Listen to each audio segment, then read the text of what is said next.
J'appris bien vite à mieux connaître cette fleur. Il y avait toujours eu, sur la planète du Petit Prince, des fleurs très simples, ornées d'un seul rang de pétales et qui ne tenaient point de place, et qui ne dérangeaient personne.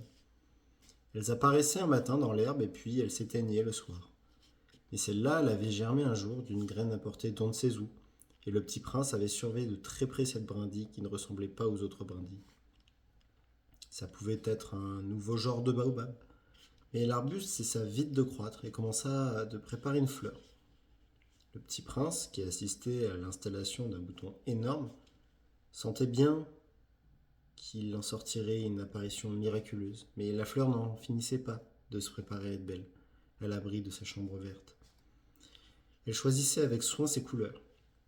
Elle s'habillait lentement, elle ajustait un à un ses pétales. Elle ne voulait pas sortir toute fripée comme les coquelicots.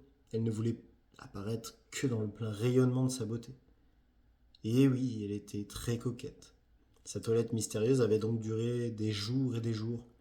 Et puis voici qu'un matin, justement à l'heure du lever du soleil, elle s'était montrée. Et elle, qui avait travaillé avec tant de précision, dit en bâillant: Ah, je me réveille à peine, je vous demande pardon, je suis encore toute décoiffée. Le petit prince alors ne put contenir son admiration. Que vous êtes belle, n'est-ce pas répondit doucement la fleur. Et je suis née en même temps que le soleil. Le petit prince devina bien qu'elle n'était pas trop modeste, mais elle était si émouvante.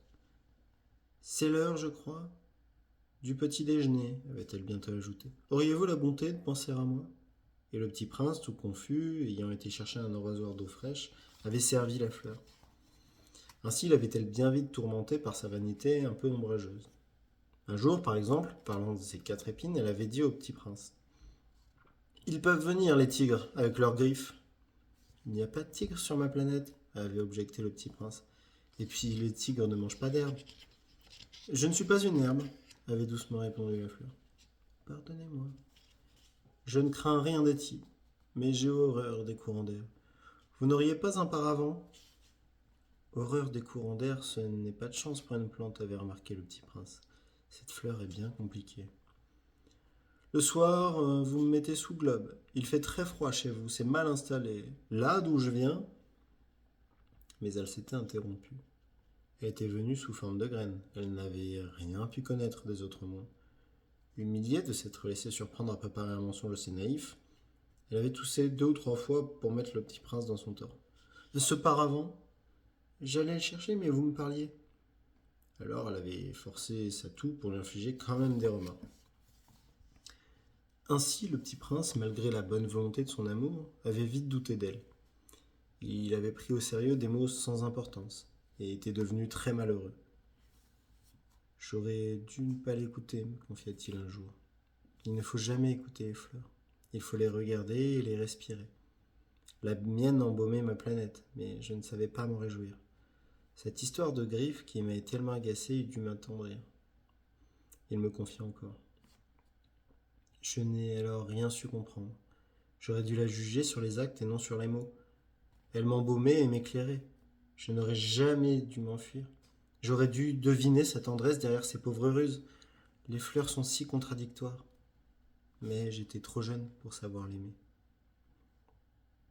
Je crois qu'il profita, pour son évasion, d'une migration d'oiseaux sauvages. Au matin du départ, il mit sa planète bien en ordre.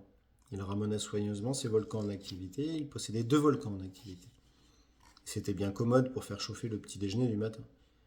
Il possédait aussi un volcan éteint. Mais comme il disait, on ne sait jamais. Il ramena donc également le volcan éteint. S'ils sont bien ramonés, les volcans brûlent doucement et régulièrement sans éruption. Les éruptions volcaniques sont comme des feux de cheminée. Et évidemment, sur notre Terre, nous sommes beaucoup trop petits pour ramener nos volcans. C'est pourquoi ils nous causent des tas d'ennuis. Le petit prince arracha aussi, avec un peu de mélancolie, les dernières pousses de baobab. Il croyait ne jamais devoir revenir. Mais tous ses travaux familiers lui parurent ce matin-là extrêmement doux. Et quand il arrosa une dernière fois la fleur et se prépara à la mettre à l'abri sous son globe, il se découvrit l'envie de pleurer. Adieu, dit-il à la fleur. Mais elle ne lui répondit pas. Adieu. La fleur toussa, mais ce n'était pas à cause de son rhume. J'ai été sotte, lui dit-elle enfin. Je te demande pardon. Tâche d'être heureux. Il fut surpris par l'absence de reproche. Il restait là, tout déconcerté, le globe en l'air. Il ne comprenait pas cette douceur calme. Mais oui, je t'aime, lui dit la fleur. Tu n'en as rien su par ma faute. Cela n'a aucune importance, mais tu as été aussi sot que moi. Tâche d'être heureux. Laisse ce globe tranquille, je n'en veux plus. Mais le vent, je ne suis pas si enrhumé que ça. L'air frais de la nuit me fera du bien, je suis une fleur. Mais les bêtes, il faut bien que je supporte 2 ou 3 chenilles si je veux connaître les papillons. Il paraît que c'est tellement beau. Sinon, qui me rendra visite? Tu seras loin, toi. Quant aux grosses bêtes, je ne crains rien, j'ai mes griffes. Et elle montrait naïvement ses 4 épines. Puis elle ajouta. Ne traîne pas comme ça, c'est agaçant. Tu as décidé de partir, va-t'en. Car elle ne voulait pas qu'il la vît pleurer. C'était une fleur tellement orgueilleuse. Il se trouvait dans la région des astéroïdes 325, 326, 327, 328, 329 et 330. Il commença donc par les visiter pour y chercher une occupation et pour s'instruire. Le premier était habité par un roi. Le roi siégeait, habillé de pourpre et d'hermine, sur un trône très simple, et cependant majestueux. « Ah, voilà un sujet !» s'écria le roi quand il aperçut le petit prince. Et le petit prince se demanda. « Comment peut-il me reconnaître puisqu'il ne m'a encore jamais vu ?» Il ne savait pas que, pour les rois, le monde est très simplifié. Tous les hommes sont des sujets. « Approche-toi que je te vois mieux !» lui dit le roi qui était tout fier d'être enfant roi pour quelqu'un. Le petit prince chercha des yeux où s'asseoir, mais la planète était tout encombrée par le magnifique manteau d'hermine. Il resta donc debout et, comme il était fatigué, il bâilla. « Il est contraire à l'étiquette de bâiller en présence d'un roi, » lui dit le monarque. « Je te l'interdis. »« Je ne peux pas m'en empêcher, » répondit le petit prince tout confus. « J'ai fait un long voyage et je n'ai pas dormi. »« Alors, » lui dit le roi, « je t'ordonne de bâiller. » Je n'ai vu personne bâiller depuis des années. Les bâillements sont pour moi des curiosités. Allons, bâille encore, c'est un ordre. Ça m'intimide, je ne peux plus, fit le petit prince tout rougissant. Répondit le roi. Alors, je t'ordonne tantôt de bâiller et tantôt de... Il bredouillait un peu et paraissait vexé, car le roi tenait essentiellement à ce que son autorité fût respectée. Il ne tolérait pas la désobéissance. C'était un monarque absolu. Mais comme il était très bon, il donnait des ordres raisonnables. Si j'ordonnais, disait-il couramment, si j'ordonnais à un général de se changer en oiseau de mer et si le général n'obéissait pas, ce ne serait pas la faute du général, ce serait ma faute. Puis-je m'asseoir s'enquit timidement le petit prince. Je t'ordonne de t'asseoir, lui répondit le roi, qui ramena majestueusement un pan de son manteau d'hermine. Mais le petit prince s'étonnait. La planète était minuscule. Sur quoi le roi pouvait-il bien régner? Sire, lui dit-il, je vous demande pardon de vous interroger. Je t'ordonne de m'interroger, se hâta de dire le roi. Sire, sur quoi régnez-vous? Sur tout, répondit le roi avec une grande simplicité. Sur tout? Le roi, d'un geste discret, désigna sa planète, les autres planètes et les étoiles. Sur tout ça, dit le petit prince. Sur tout ça, répondit le roi.